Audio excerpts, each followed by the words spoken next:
This is Joe Krishnamurti's first public talk in London, 1982. I wonder what you're expecting. Not some miracle or some exotic philosophy or some new kind of ideals and beliefs, but rather this is a conversation between us, not a lecture, as is commonly understood. We're going to talk over together the extraordinary things that are happening in the world, not from any particular bias or from a philosophical point of view, nor from a religious conditioning. We are going together freely examine why man has become what he is after so many centuries and millennia.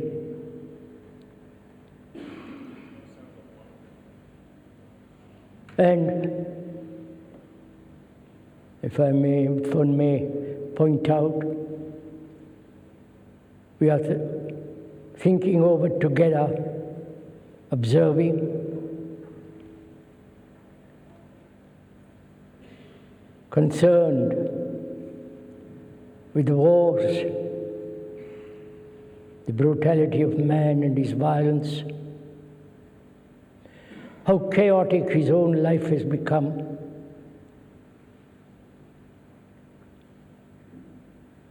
We are together going to observe and consider whether it is possible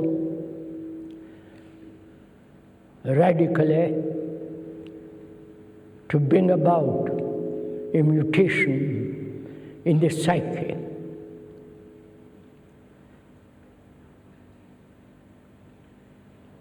Technologically, we have advanced so extraordinarily, but inwardly, inside the skin, as it were, we remain more or less the same as we have been for millennia upon millennia. And whether it is possible for human mind and the human brain to bring about a totally different way of living.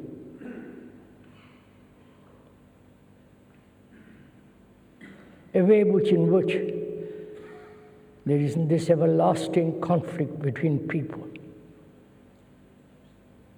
One cannot have peace in the world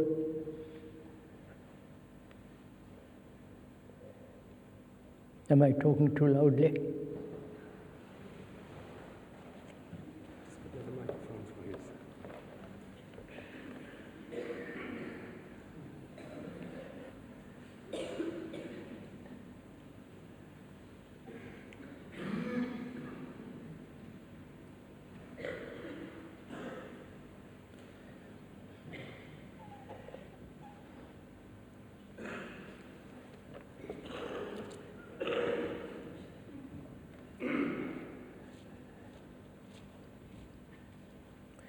As we were saying, one cannot have peace in the world if we do not understand the extraordinary complexity of our own life and what it means to live peacefully. Whether it is possible to have peace with nationalism, with separate individual states, each country holding on to its own traditions, to its own religious superstitions, beliefs and ideals and principles, whether it's possible to have peace where there is religious divisions, the Catholic, the Protestant, the Hindu, the Muslim, the Buddhist, whether it is possible to have peace in this world, which seems so urgently necessary, if each individual is seeking his own particular fulfillment, identification, and his own pursuit of pleasure, and so on. Can there be peace in isolation? That's what exactly is happening in the world, hoping for peace, and each country isolating itself from all the rest of the world.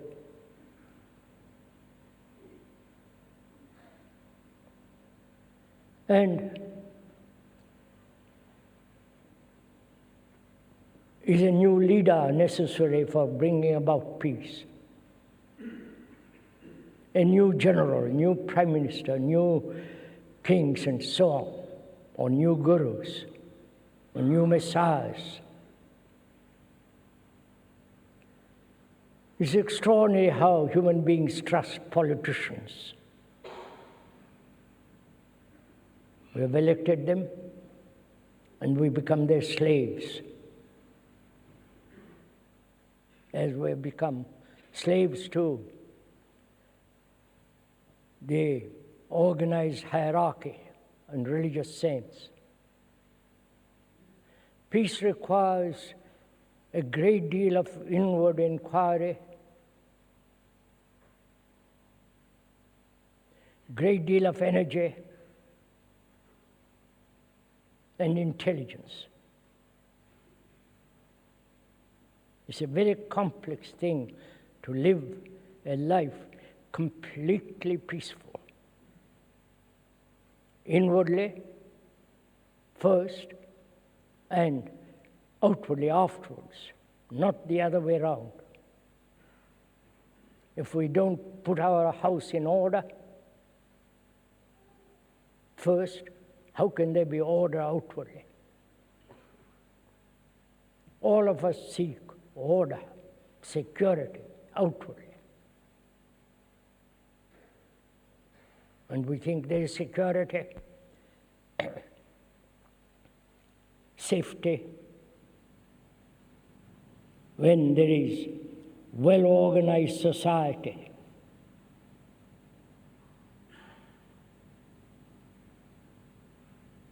When one particular country is protecting itself against other countries. How can there be peace when one country or the industrial countries are selling armaments to other countries?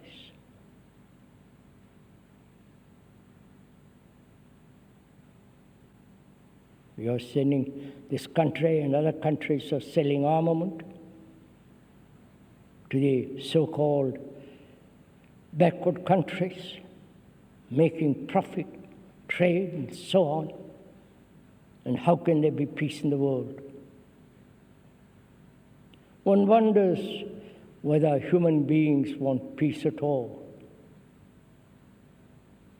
They talk a great deal about it. All the religious people, the politicians, the gurus, and the philosophers, that there must be peace in the world. Am I talking too loudly?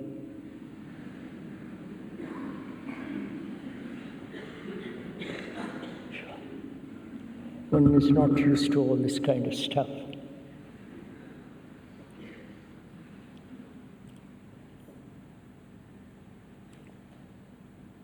And to have order must begin not outwardly, but inwardly.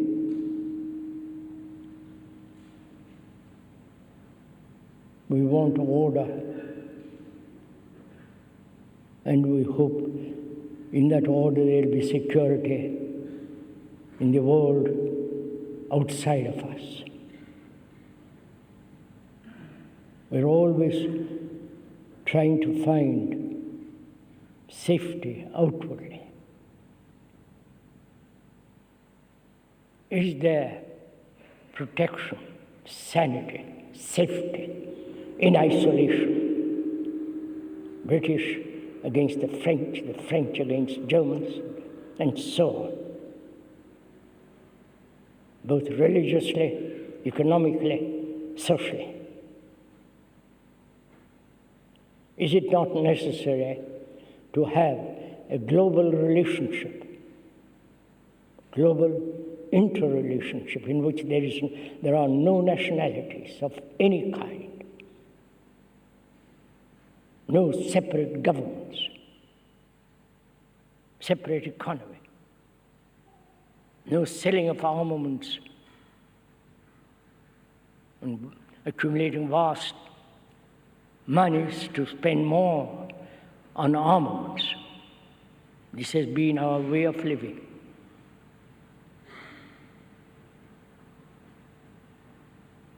And very few people seem to be concerned. Very few people give their minds, their heart, to find out if it is possible, seriously, applying all their energy, a way of life in which there is no conflict whatsoever. When there is conflict in our relationship, our intimate or a relationship with our neighbor, whether it be far away or very near, if we don't understand that relationship, then we must have continuous, everlasting conflict between human beings, between black and white and purple and yellow and all the rest of it. So relationship is extraordinarily important. All life is a relationship. One cannot possibly live without relationship, whether it be a monk or a hermit or a man who withdraws into isolation or joins a community. Life is a movement in relationship. And as one observes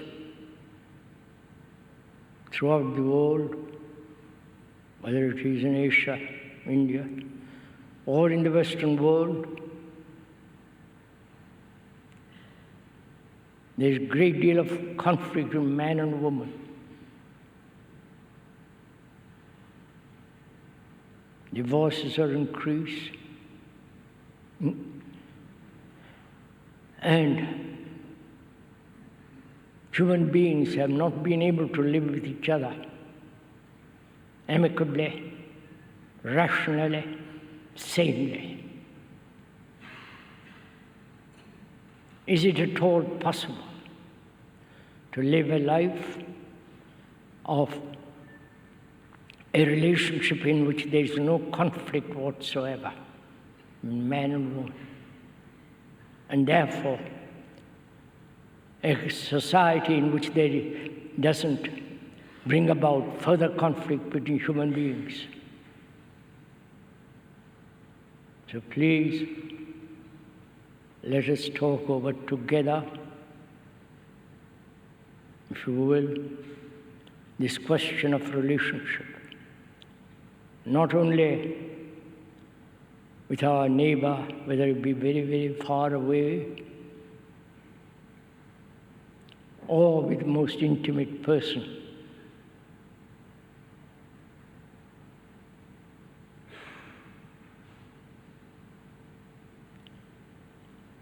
If I may remind you again,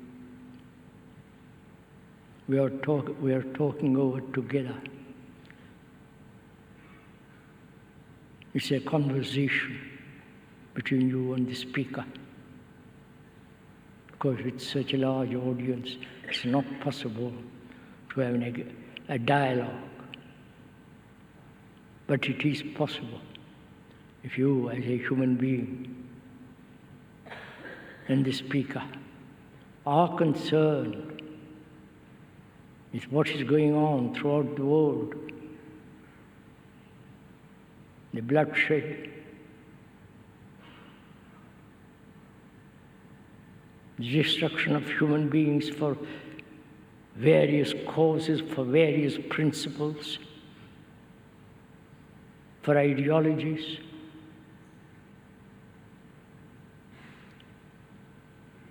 As long as these exist, and unless we bring about a radical change in them, our own life has very little meaning. We are conditioned, are we not, to be British, French, German, American, Hindu, Buddhist, and so Islamic world.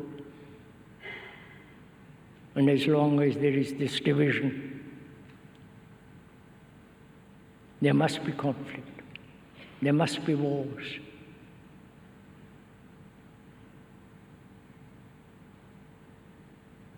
One wonders whether others, you who are listening, are really concerned to end all wars, not a particular war, forever, however righteous, however noble, however idealistic be, to end all wars between human beings, killing each other, destroying each other, welcoming them after destroying other human beings as heroes. I wonder if you are all concerned about this. And when we are concerned, we ask ourselves, what can one do? What can one individual or a group of individuals do? What's the right action? What's the highest, if you go on principles, which is also very destructive? What's the highest principle, which is never to kill a human being?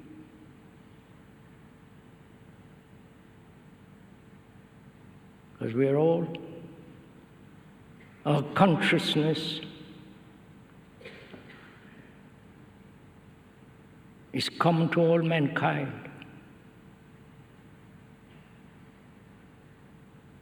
Our consciousness is what we have made of it. The beliefs, the superstitions, the illusions, the fears, the desire on the part of each one to fulfill, to identify themselves with a particular group, with a particular country, with a particular religious attitude. Our consciousness is its content.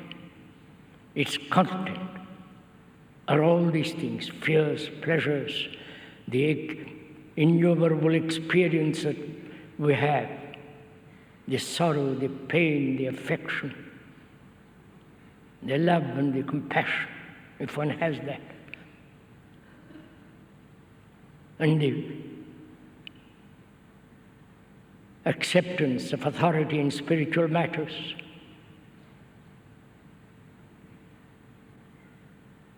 And the fear of death, and the endless suffering that man has sustained throughout his existence on this earth. This is the content of our consciousness, of each one's consciousness. And we think that our consciousness is our own, our particular individual consciousness with its limitations. But when you travel around and observe and are aware, you have talked to thousands of people, you will find, whether they live in China, India, Asia, or in the West, or in Russia, or here, or in America, human beings their content of their consciousness is almost similar. They all over the world, they suffer. There's poverty, humiliation, vast network of superstition, the gods that thought has invented, whether the Christian God or the Hindu God or any other God which thought has brought about.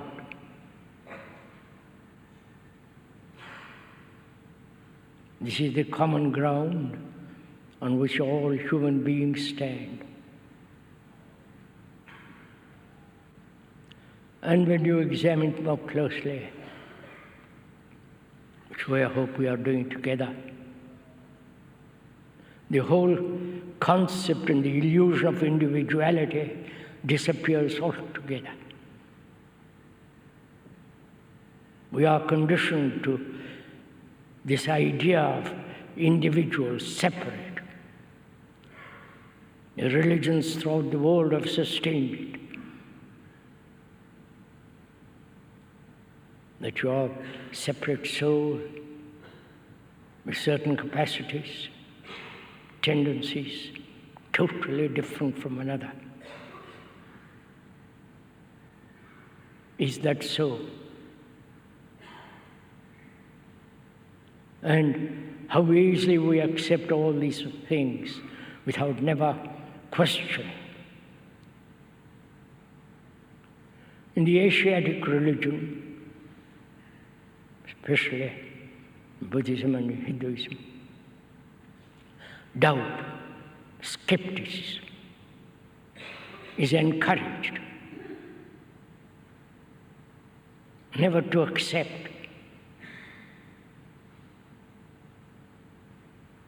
The spiritual guru. But in the Western world, doubt is an anathema, heresy.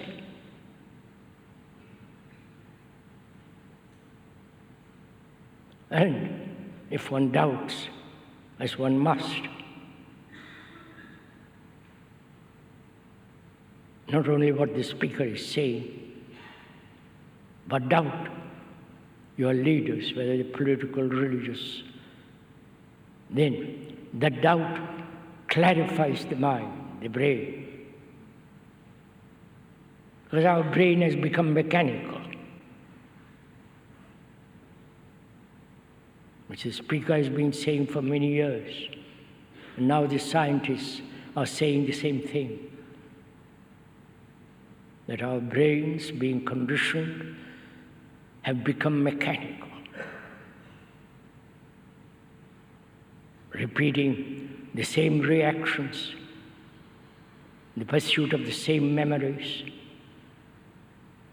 recording various incidents and transforming those incidents into memories. And those memories are the background of our knowledge. And so our thinking is mechanical. There is no spiritual thinking. Thinking is not sacred. But the gods that thought has invented, all the extraordinary religious rituals, whether in the Western world or in the Eastern world, are invented by thought. And thought can never be sacred. Thought is a material process. And thought, having invented the various saviors with their rituals, then thought worships them. The irony, the extraordinary, illusory pursuit of the sacred. So we have to not only examine the nature of thought, if you are concerned about it, if you are serious, and also we should go into the question of relationship as we shall.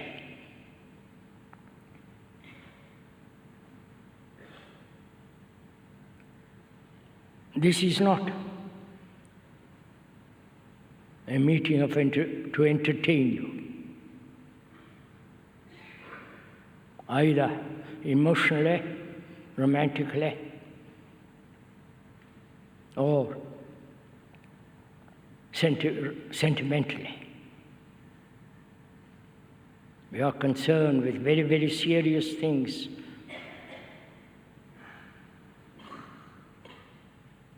Life has become dangerous for all of us.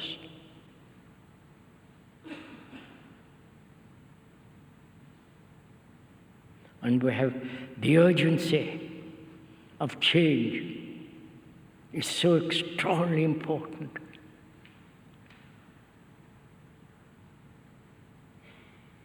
So first, let us talk over together this question of relationship. Why is there in this relationship conflict between human beings?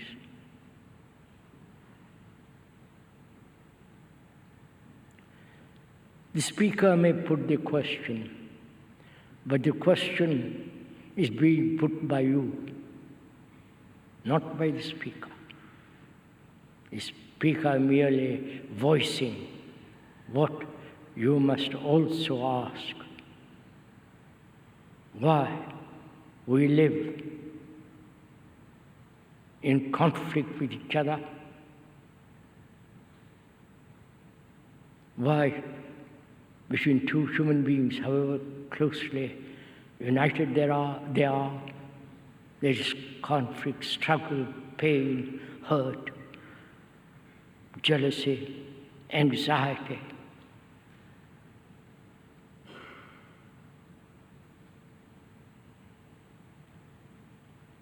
Is it because each one thinks he's separate?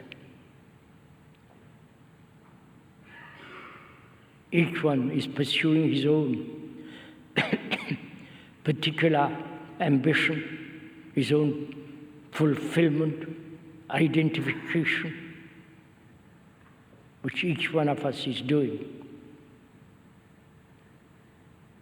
Therefore, each one is pursuing a parallel line and never meeting actually, except perhaps in bed. Actually, we never meet.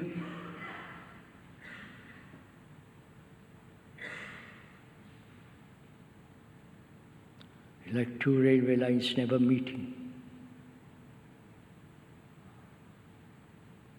And where there is this deep division psychologically, there must be conflict.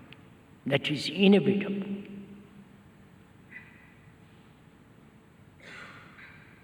And that conflict is expressed outwardly as competition, as self-centered activity, as the pursuit of one's own fulfillment and happiness and so on.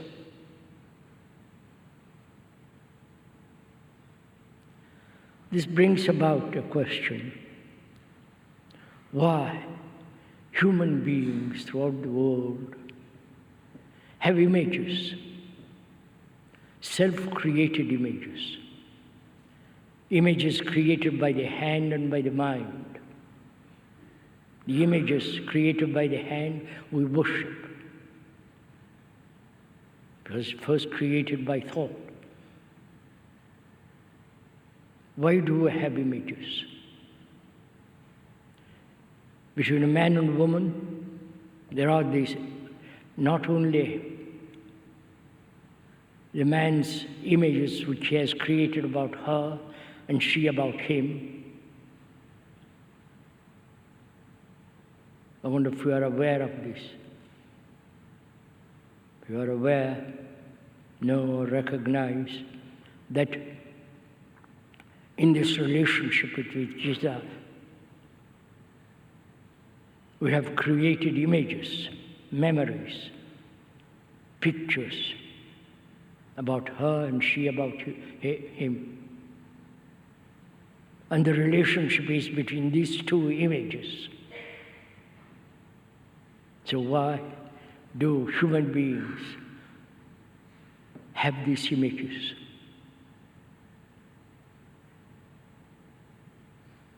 Not only outward images, as the British, as the French, the American, and the Indian saw, which also is disastrous.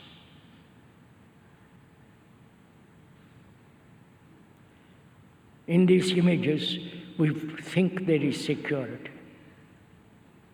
If you are a British, you feel very strong. A tribal sense of unity. It's the same in Asia and in Europe and America. And for those images, we are willing to kill others. And in the same way, we have created images about the wife or the husband. Because when one has an image, there is, in that image there is security. And we are asking, is there security in any kind of image, in any belief,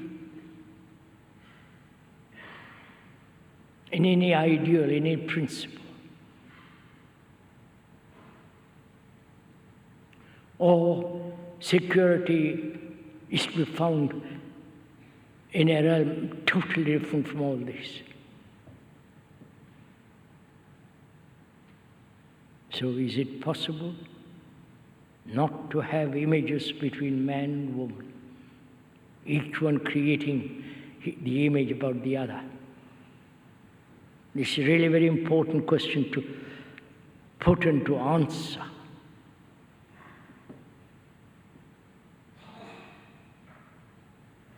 We've got so many images, so many masks behind which we live, or with which we live. And this divides us. And where there is division, there must be struggle, conflict, war. This is our condition. And we have been conditioned tribally for thousands of years. Each tribe has its own image. And human beings think that having these images, there is security in them, safety, protection, which when you examine logically, rationally, sanely, these images are destroying each other, destroying human beings. So is it possible to live a life without a single image?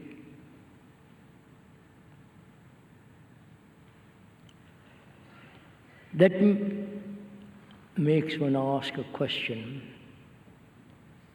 Please, it's a conversation between the speaker and yourself. You're not merely listening to a lot of words and ideas which are really meaningless, which have really no significance, unless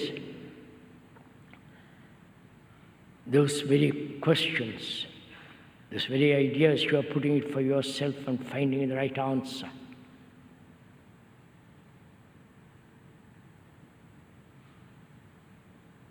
So this is a conversation between you and me and the speaker, perhaps walking down a beautiful lane, not in these beastly halls, with splendid light and green leaves and the beauty about us, and talking about the world issues.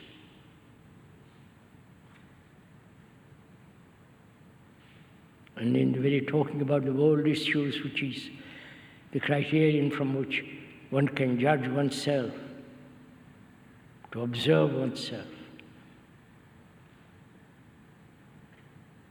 This is to observe what we are, to observe the content of our consciousness.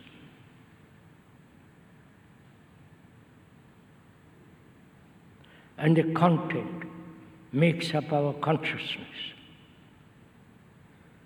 And in this cycle we live, never breaking down, going beyond our consciousness, to find out that there is a totally different way of living, not mechanical, but freedom. We're living in complete freedom. Freedom is an extraordinary thing in life. We think freedom is the continuity of choice. If we can choose, we think we are free. It's like a man living in a field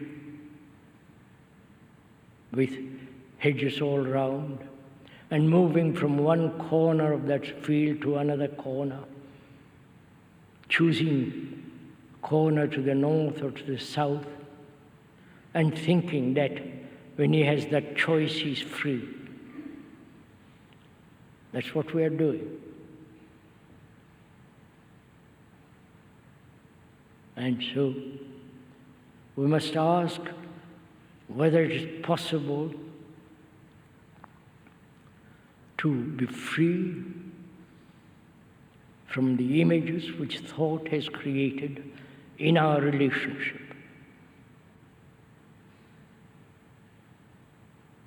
Is one aware, if one may ask, that you have these images, and why you have these images, the consequences of having them, to be aware of the whole movement of it, not just one particular pattern, one particular picture, but the whole movement of thought that brings about these images. The tribal image, the family image, the religious images, all put together by thought.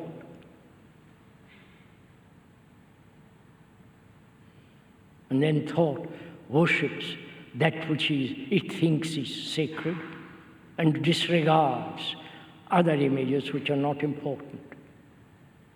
We are questioning the movement of all images.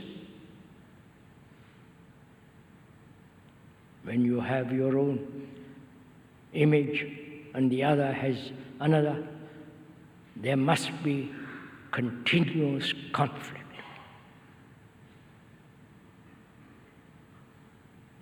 So how is it possible not to have not to have images? To find that out, we must inquire what's the nature of thought. What is thinking?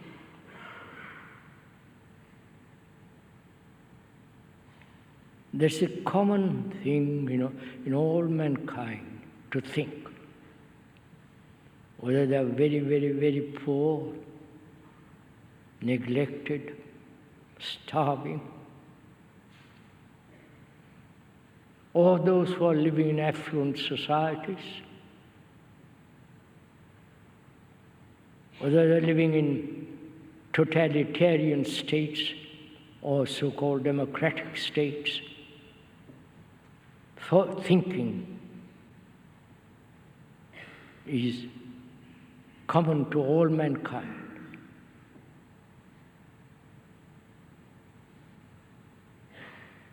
One may think very clever, with a great deal of knowledge, great deal of experience, or live in a small little village, starving there too. There's thinking going on. So thinking is not personal, is not individual thinking.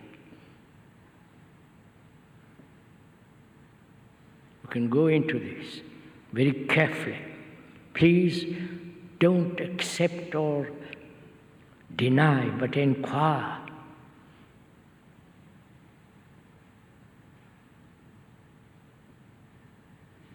Doubt not only what the speaker is saying, but doubt all the authorities, the experts, the specialists.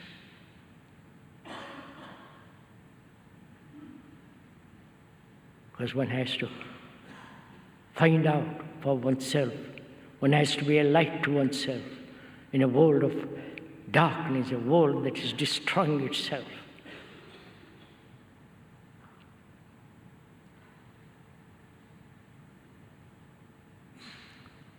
So thinking is not your particular way of thinking. Thinking is common to all mankind. You may think with great deal of knowledge. The other has very little knowledge, but he thinks. So we must inquire in our examination why human beings have created all these destructive images between themselves and about the world, about God, and all the rest of it. Why? And in inquiring into it, we must ask, what is thinking? Why has thinking become so extraordinarily important?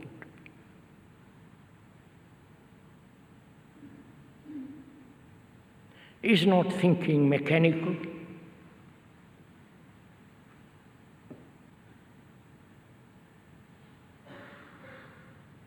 Is not thinking repetitive?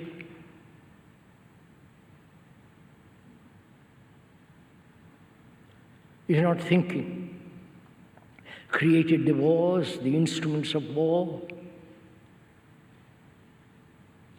Has not thought put things in the cathedrals called sacred, in all the religious places? Has not thought created all that?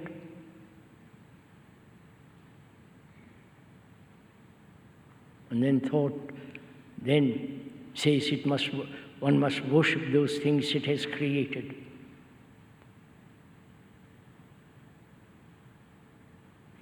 So one must be very clear the nature of thinking, the structure of it. why human beings give such meaning to it, which is thought is born of knowledge, experience, stored up in the brain, which becomes memory. So thought is a material process.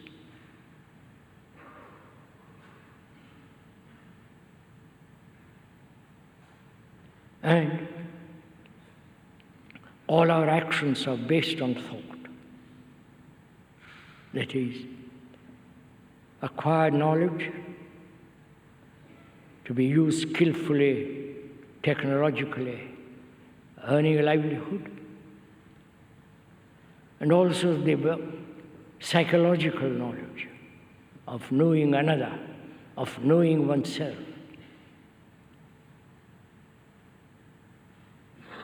And this knowledge has become extraordinarily important.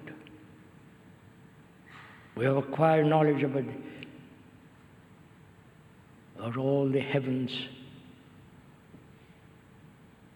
knowledge about how to live under the sea, how to kill others, knowledge about ourselves. We have a great deal of knowledge, information. But we have very little knowledge of ourselves. If we do know ourselves, that very knowledge becomes mechanical.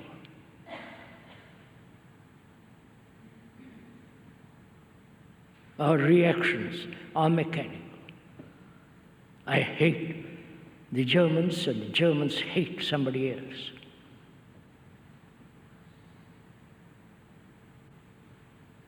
And hate seems to bring us together, like war. We're all united when there is a war, as it's happened in this country, as it's happened a million times before.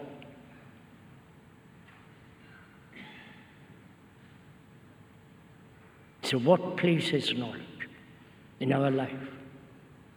And whether knowledge can ever transform the human psyche.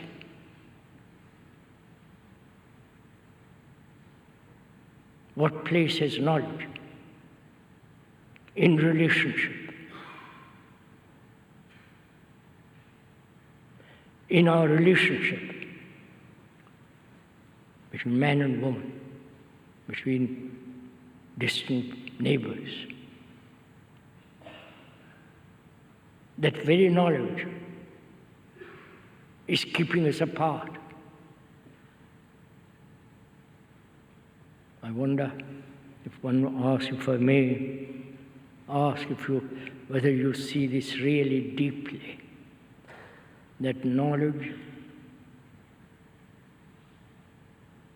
is keeping us apart.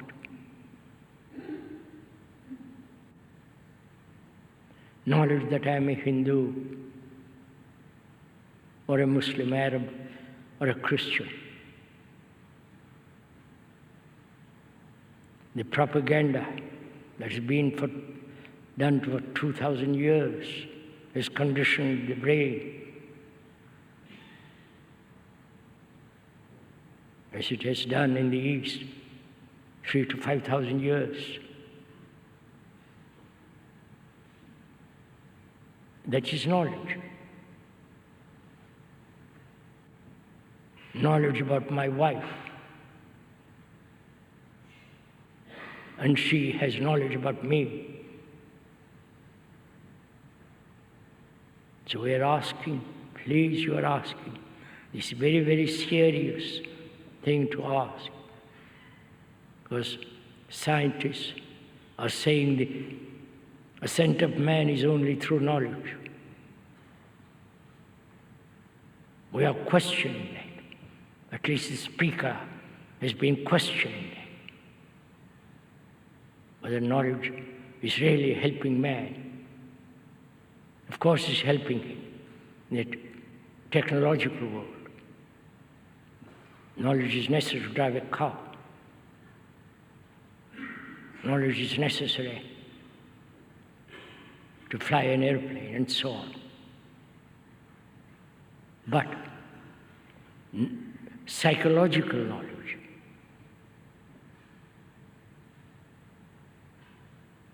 when I say, I know you, I know what the totalitarian states are, or I say, I know my wife, because I know my wife, if I have one, because I've lived with her, she has lived with me. We have accumulated a great deal of emotional knowledge about each other.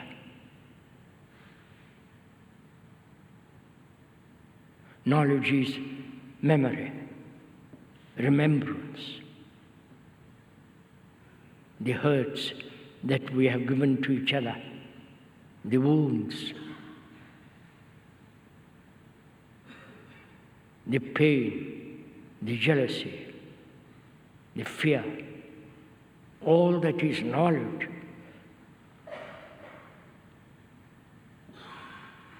And we're asking whether that knowledge is separating us. Is love knowledge? Is love a remembrance? Is love pleasure?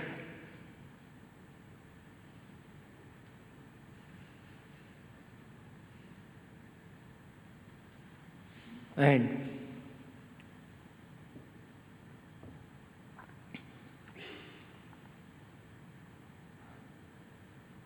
it's so important to understand what place has knowledge, where it is necessary,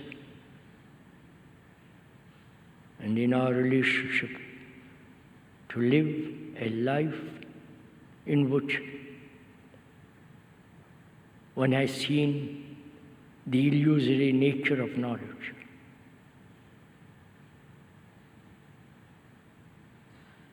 So, images are created by thought.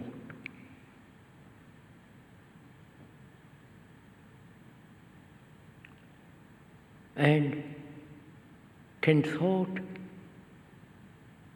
recognize its own place and not interfere in relationship? Please ask this question of yourself.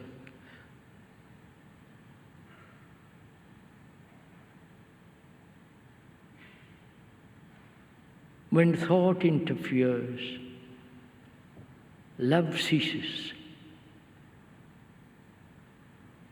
So we have to go into that question. Every problem is related to all other problems. There is no single problem by itself. And the resolution of the problem can only take place when you approach the problem rightly. The approach to the problem is more important than the problem itself.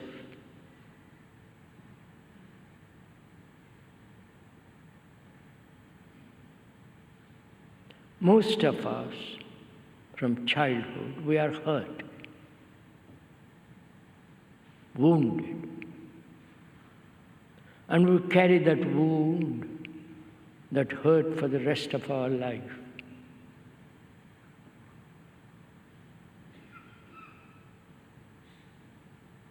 And the consequences of that hurt, wound,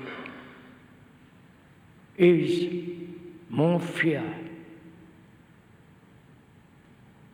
more isolation, warding off, building a wall around oneself, not to be hurt more. And any action from that isolation because of not wanting to be hurt.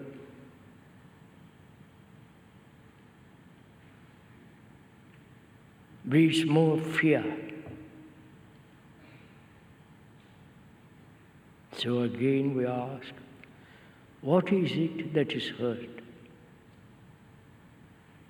When you say, I am hurt, the image you have built about yourself is hurt. The image is you, with all your capacities, with all the cleverness, professional activity, and so on. All that is you, the image that you have about yourself. And that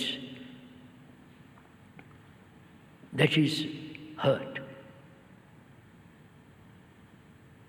Again, we must ask, is it possible to wipe away all that hurts and wounds that one has received and never to be hurt again?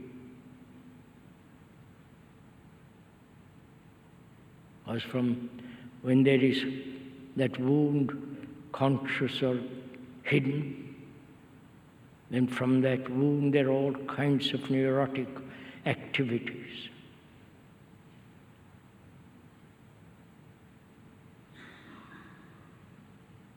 So that again, one must go into the question of thought, as we did. And we also must inquire into the nature of fear.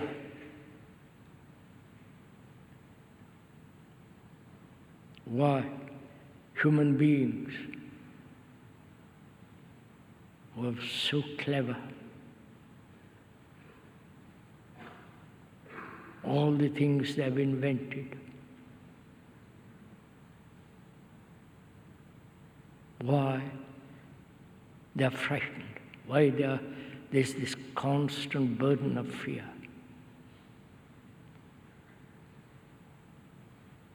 Fear of almost everything. Fear of, ultimately, the fear of death.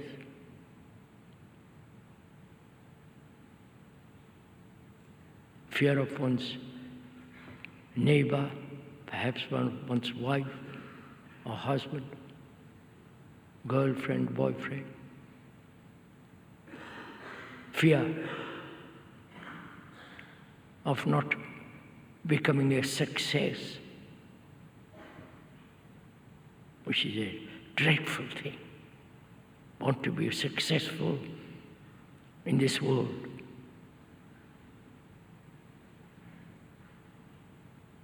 So we are afraid of many things. That's our condition.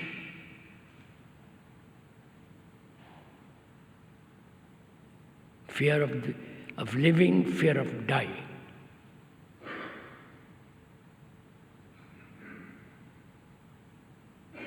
And can fear ever end? Not one type of fear or a particular fear, but the whole network of fears.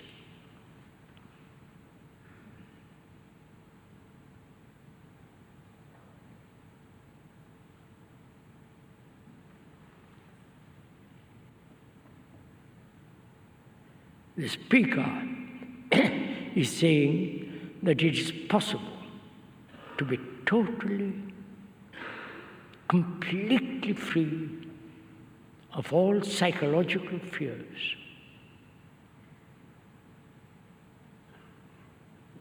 Please don't accept it. But let us together examine it very carefully. Because fear is one of the most destructive things. It's perhaps the basic cause of war, of killing somebody because you are afraid, because he's taking some of your possession, earthly possessions, and so on. Fear.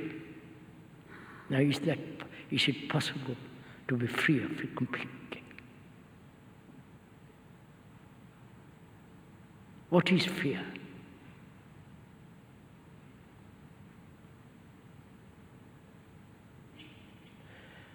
We are concerned not with the many branches of fear,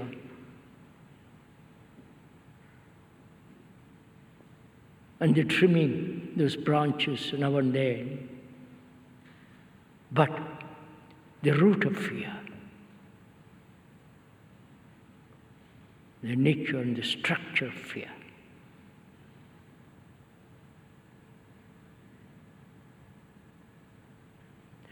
What has a cause? The effect can be ended. That which has a beginning and an end, the beginning can be rooted out, and therefore the effect is not. So what is the cause of fear? What is the root of it?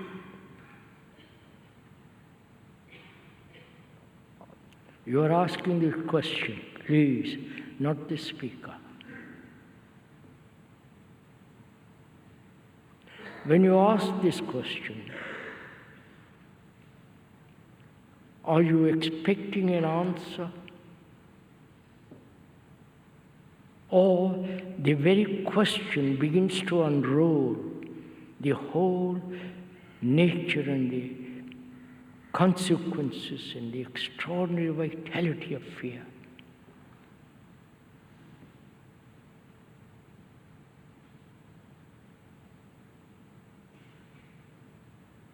You're asking this question in our conversation.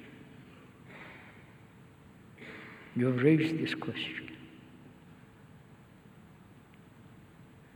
And when the root of it, the depth of it.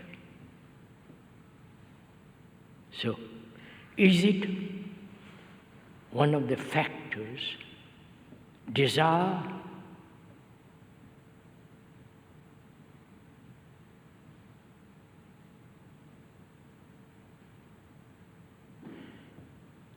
Is one of the factors time?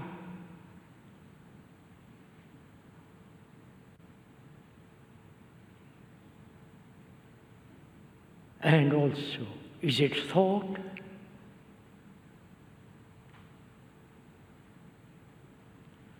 Desire? Desire to become, to be, to achieve. The time as the remembrance of something, and the longing for it, not finding it.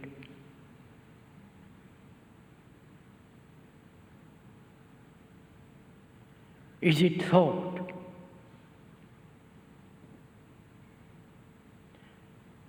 When one asks these questions, they're all the same: desire, time, and thought.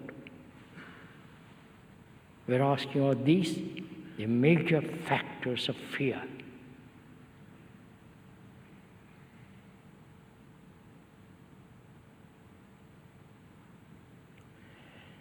I don't know if we have time.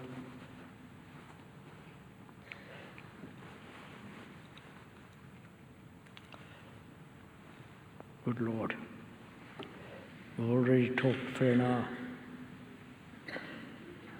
Can we go on with it? You can stand this constant bombardment? If you can, the speaker can.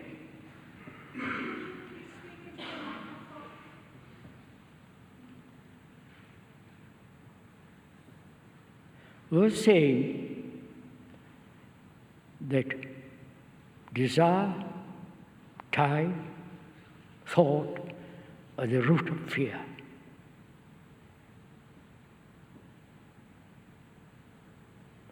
To understand desire, not suppress it, not try to avoid it, not try to escape from it, as many monks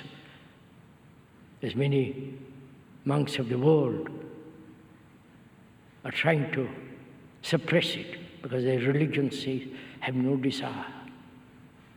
Because if you want to serve God, you must serve without any desire. And so they try to suppress it, they try to go beyond it, they're tortured by it. It's there. So, to understand desire requires attention, examination, close observation, not analysis. Because in analysis there is the observer and the observed. When one analyzes desire, who is the analyzer? Is the analyzer different from the analyzed?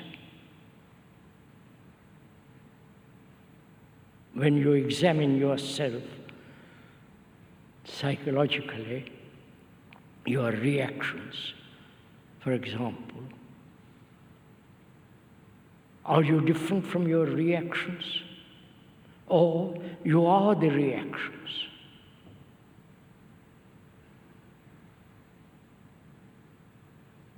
But we have separated them as the I separate apart from the reaction.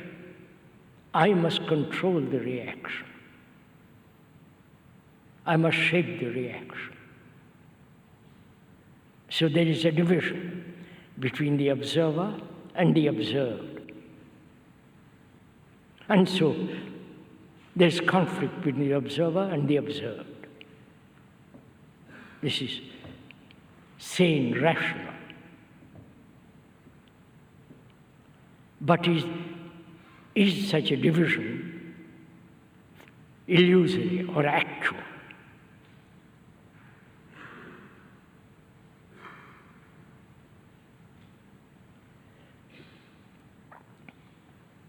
Is greed, envy, jealousy, ambition separate from you? Or you are greed, you are ambitious, you are envious, and so on, so on.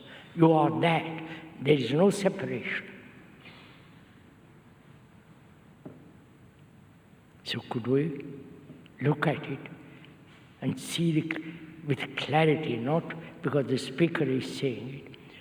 The observer is the observed. Desire is you.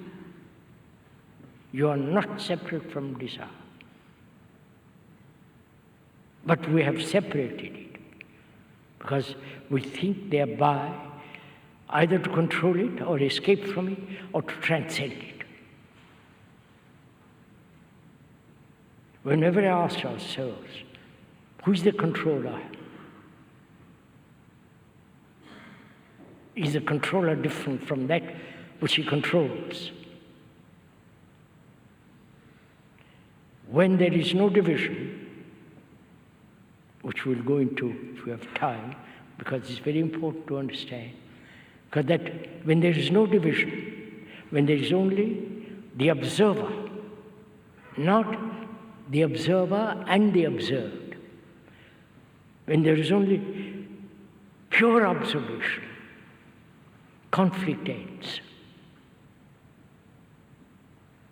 So we must, in the same way, we must understand desire, time, and thought, because they are the root of fear. To observe, not to analyze. Like when you observe a beautiful mountain, the majesty of it, the great vitality, the strength, the immovability of it against the blue sky.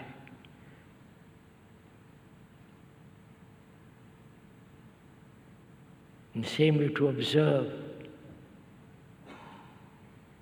the nature of these things.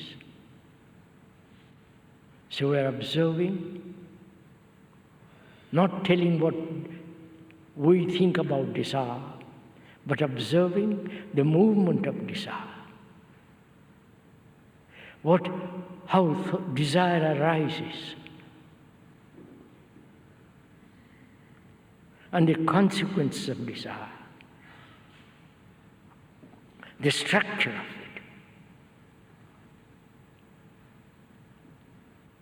What is desire?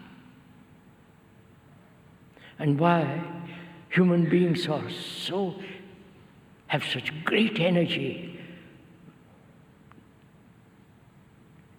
which desire gives.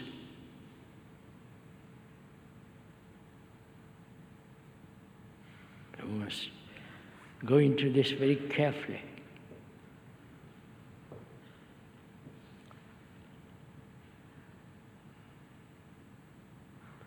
Is desire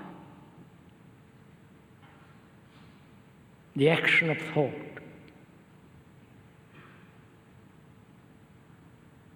Is desire the movement of the image which thought creates? I'm going to go into this very carefully so that we understand each other. Have you ever noticed when you look into a shop window and see a beautiful cloth or robe or a suit, well made, you observe, you see optically. Then you go into the shop, touch the material, and the very touching gives you sensation. There is the optical seeing, then there is contact, then there is sensation.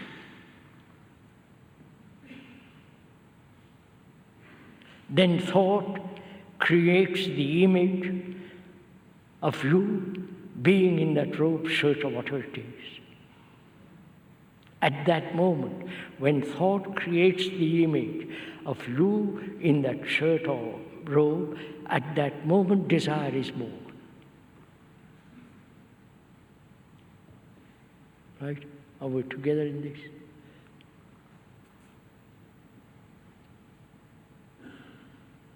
That is perception, seeing, contact, sensation. That's normal, healthy. Then the trouble begins. When thought creates the image, you in that car, and wanting it, all the problems arising out of it. That is, if you go into very deeply, disciplining desire becomes totally unnecessary. Because who is the person who disciplines desire? You are, but you are desire. So, if we understand desire deeply, the movement of it, that when thought takes sensation over and creates the image, then desire begins. If we see that, then is it possible not for thought to interfere with sensation? Please do ask all these questions of yourself. Then What is time? Not scientific friction time. What is time in our life? We live by time.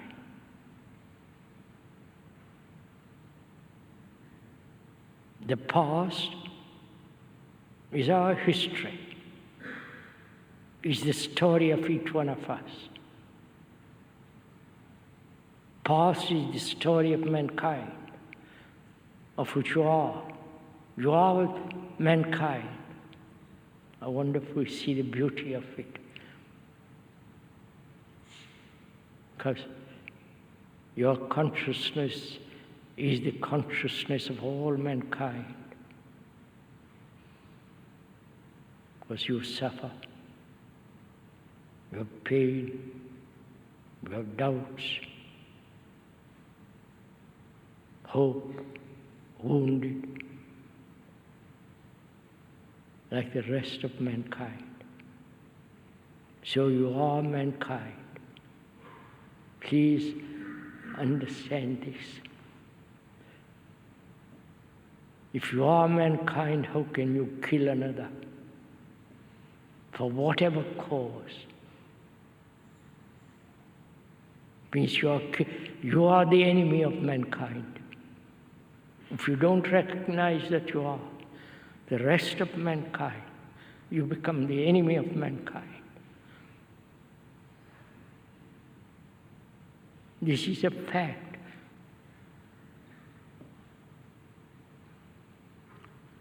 So what is time? Time by the watch, time by sunrise, sunset.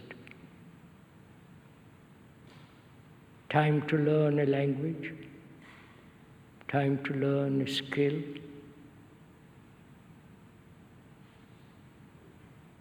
time to become something.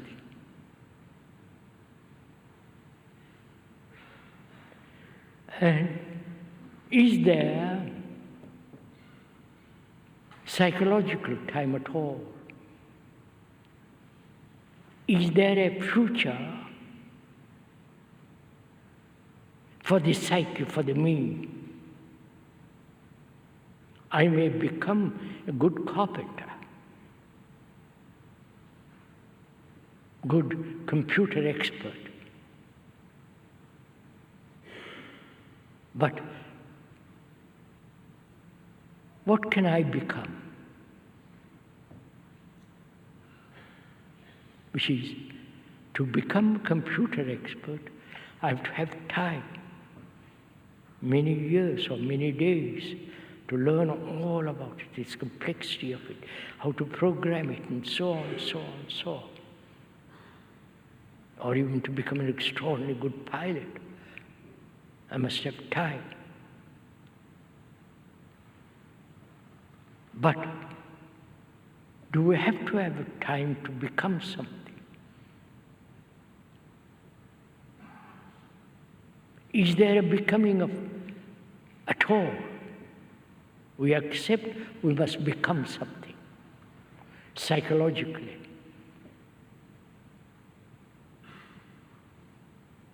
So, this idea of time, of trying to become something, may be one of the factors of fear. That is, I am violent. All human beings apparently have this terrible inheritance of being violent. Not only physically, getting angry, brutalizing others, and so on. But also, psychologically, I want to become something. That is, I'm violent.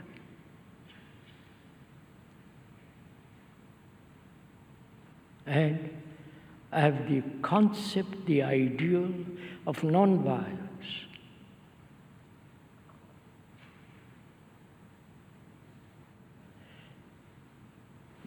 One is a fact, which is violence. That's a fact. It is so. But the ideal of non-violence is a non-fact. It isn't there. But thought has invented it. And I'm trying to become non-violent, which means I am, but I will be. The time interval between what I am, what I will be, may be one of the factors of fear, because I may not ever achieve violence, a state of non-violence, which is absurd. But if I understand the nature of violence and eradicate totally from my mind the ideal, completely out of my consciousness, the ideal of something, the prototype, all that, completely wiped out, then I have only the fact that I am violent.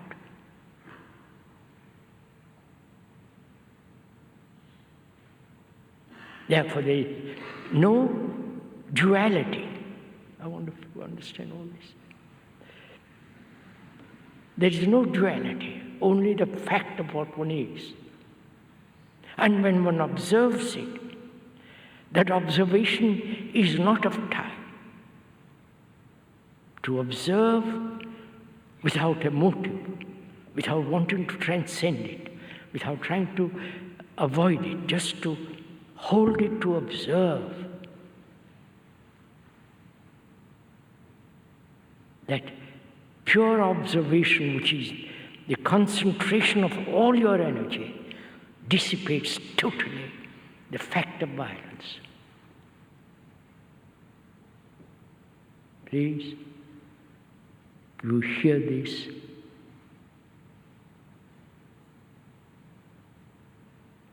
Mere hearing of words is so useless, so meaningless.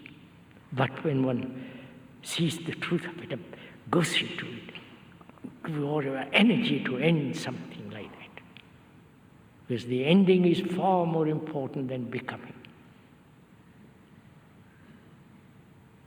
When there is total ending of fear psychologically,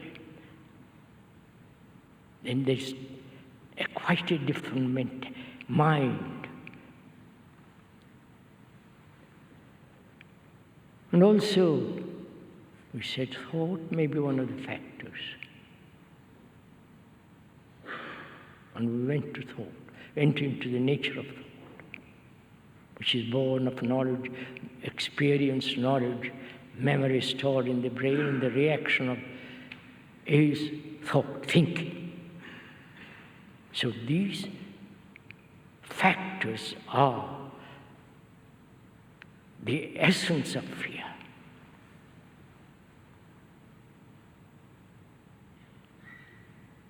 Now, just to observe these facts, not to do something about it, you can't. Most of us want positive action, to do something about fear. But the negation of what causes fear, total negation of all that, is the ending of fear, which is the positive action. Through negation, you end that which is apparently positive. So there is a possibility completely of being free, not occasionally, but free from this burden of fear.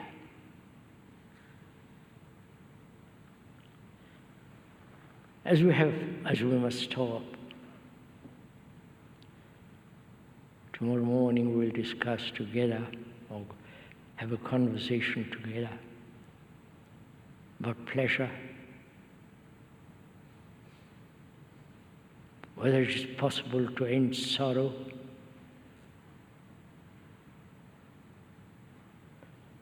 what it is to love and compassion with its intelligence and death. And also we'll talk about meditation and all those things.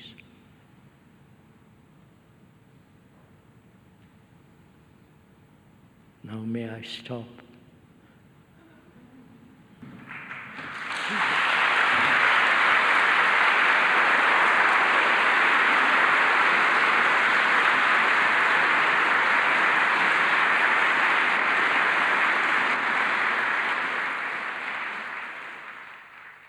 If I may ask, you clap.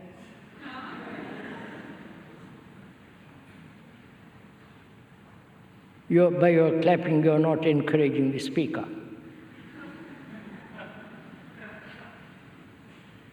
If you're clapping for yourself, that's all right. But not for the speaker. So please, if you're good enough, please don't clap.